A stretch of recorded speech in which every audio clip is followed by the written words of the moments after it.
1 கொரிந்தியர் 7:9 ஆகிலும் அவர்கள் விரத்தராய் இருக்கக்கூடாதிருந்தால் விவாகம் பண்ண கடவர்கள் வேகிறதை பார்க்கிலும் விவாகம் பண்ணுகிறது நலம். கத்தோலிக்க மதத்தில் போதகர்கள் திருமணம் செய்து கொள்ளக்கூடாது. ஊழியம் செய்கிறவர்கள் கன்னியாஸ்திரிகளாக இருக்கணும், சன்னியாசிகளாக இருக்கணும். அது கட்டாயமான ஒரு சட்டம். இப்போ அதை தளர்த்தும்படி சொல்லிக்கிட்டு இருக்காங்க. அமெரிக்காவை சார்ந்தவர் போப்பா இருக்கிறாரு, நிறைய விஷயங்களை தளர்த்திட்டார். இதை தளர்த்துவாரா தெரியல. அமெரிக்காவில் தான் நிறைய அந்த கோரிக்கை எழும்புகிறது. டிபிஎம் என்று சொல்லக்கூடிய த பெண்டகாஸ்டல் மிஷன், பழைய சிபிஎம், அதுலேயும் கட்டாயமாக துறவரத்தை கடைப்பிடிக்கணும். ஊழியக்காரங்க கட்டாயம் துறவரம் கடைப்பிடிக்கணும். ஆனால் அது வேதத்தின்படி பார்த்தா அது சரியானது அல்ல. வேதத்தில் என்ன சொல்லியிருக்கு? வேகிறதை பார்க்கிலும் விவாகம் பண்ணுகிறது நலம். வேகிறது ஆங்கில மொழிபெயர்ப்பில் ஒரு மொழிபெயர்ப்பில் பேர்ன் அப்படின்னு போட்டிருக்கு, ஒரு மொழிபெயர்ப்பில் ஃப்ளேம்னு போட்டிருக்கு. எரிகிறது, டார்ச்சர். எனக்கு ரொம்ப பிடிச்சமான மொழிபெயர்ப்பு. மூல மொழியில் இருக்கிற வார்த்தைக்கு அர்த்தங்களிலே ஒன்று டார்ச்சர். அதாவது எரிகிறதுனா இது எப்படின்னா, இது ஒரு நேர்மறையான அர்த்தத்தில் சொல்லப்படலை, இது ஒரு எதிர்மறையான அர்த்தத்தில் சொல்லப்பட்டிருக்கு. அதாவது தீ பிடிச்சி எரியுதுன்னா அது நமக்கு ஒரு வேதனையை கொடுக்கும். டார்ச்சர், வேதனை. ஒருவன் திருமணம் செய்யாமல் இருக்கிறான், அவனுடைய பாலியல் உணர்வு அவனை போட்டு பாடாய்படுத்துகிறது. டார்ச்சர் என்கிற வார்த்தை சித்திரவதை, அவனை கொடுமைப்படுத்துகிறது. அதாவது நான் சாப்பிடாமலே இருப்பேன், எவ்வளோ நாள் இருக்கலாம்? 40 நாள் இருக்கலாம் அதிகபட்சம். ஒருத்தர் சாப்பிடாம தண்ணீர் மட்டும் குடிச்சிக்கிட்டு திட ஆகாரம் சாப்பிடாம ஒருத்தர் 40 நாள் இருக்கலாம். இதுதான் விஞ்ஞானம். அது கர்த்தர் சொல்லணும். தண்ணீர் கொஞ்சம் கூட தண்ணீர் கொடுக்காம 3 நாள் இருக்கலாம், தண்ணீரே குடிக்காமல். அதுவும் கர்த்தர் சொல்லணும். நம்ம சுயத்தில் செஞ்சோம்னா உடல் பாதிக்கப்படலாம், உயிருக்கு கூட ஆபத்து வரலாம். பசின்றது ஒரு நியாயமான இயற்கையான ஒரு உணர்வு. நான் சாப்பிட மாட்டேன், அந்த மாதிரி உபதேசம் இப்போ வந்துடுச்சு. இலங்கை தேசத்துலேருந்து ஒரு ஊழியக்காரர்னு சொல்கிறவர் ஒருத்தர் வந்தார். ஒரு 35 வயசு தான் அவருக்கு இருக்கும். அவரை வைத்து தமிழ்நாட்டினுடைய ஒரு முக்கியமான பட்டணத்தில் அவர் இப்போ இறந்துட்டார். ரொம்ப சீனியர் ஊழியக்காரர், நல்ல வேத பண்டிதர். அவருக்கு எப்படி தான் குழப்பம் ஏற்பட்டுச்சோ எனக்கு தெரியல. இவரை வச்சு அவர் பெரிய ஊழியக்காரர்கள் கருத்தரங்கு வச்சார்.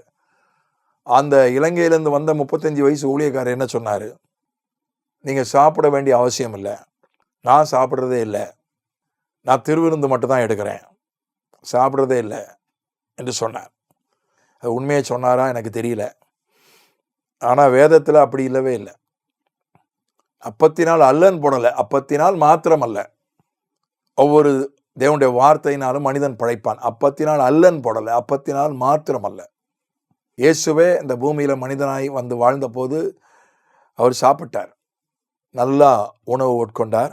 அவர் உணவு சம்பந்தப்பட்ட அற்புதங்களை செஞ்சார். 5 அப்பம் 2 மீனை பெருக பண்ணினார். அதே போல் தண்ணீரை திராட்சை ரசமாக மாற்றினார். 7 அப்பம் சில சிறு மீன்களை பெருக செய்தார். உணவு சம்பந்தப்பட்ட அற்புதங்களை செஞ்சார். அவர் உணவு சாப்பிட்டார், பொரிச்ச மீன் சாப்பிட்டார், தேனில் நனைக்கப்பட்ட அப்பத்தை சாப்பிட்டார். ஆகையினால அதே போல தான் பால் உணர்வும் கூட. எப்படி பசியோ அதே போல தான் பால் உணர்வு. அந்த பால் உணர்வை தவிர்ப்பதற்கு அதுக்கு வரம் தேவை, வல்லமை தேவை. வல்லமை இல்லாமல் அதை தவிர்க்க முடியாது.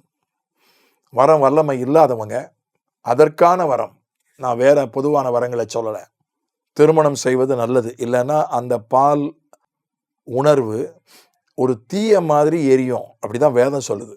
வேகிறதை பார்க்கலும் விவாகம் பண்ணுவது நலம். அது சித்திரவதை பண்ணும், கொடுமைப்படுத்தும். அது தேவையில்லாத விஷயம். நான் சாப்பிடாமலே இருக்கேன், சாப்பிடாமல் இருக்க தான் வல்லமன் நான் இருக்கிறேன், பாட்டுக்கு மாதக்கணக்கில் இருக்கிறேன், அது கண்டிப்பாக சித்திரவதை தான்.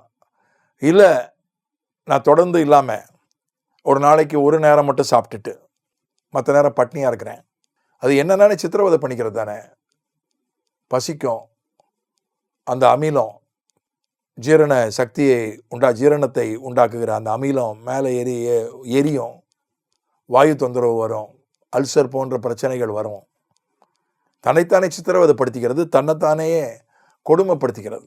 வரம் இல்லாதவங்க, அழைப்பு இல்லாதவங்க திருமணம் பண்ணாமல் இருக்கிறது தன்னைத்தானே சித்திரவதைப்படுத்திக் கொள்வது, தன்னைத்தாமே கொடுமைப்படுத்திக் கொள்வது.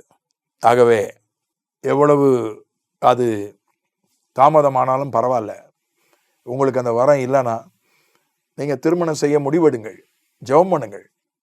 ஆண்டவர் ஏற்ற ஒரு துணையை தருவார். அது எவ்வளவு 50 வயசானாலும் பரவாயில்ல, 40 வயசானாலும் பரவாயில்ல, கர்த்தர் ஏற்ற துணையை தருவார். நீங்கள் ஜெபியுங்கள், முயற்சி பண்ணுங்கள், கர்த்தர் தருவார். ஆமென்.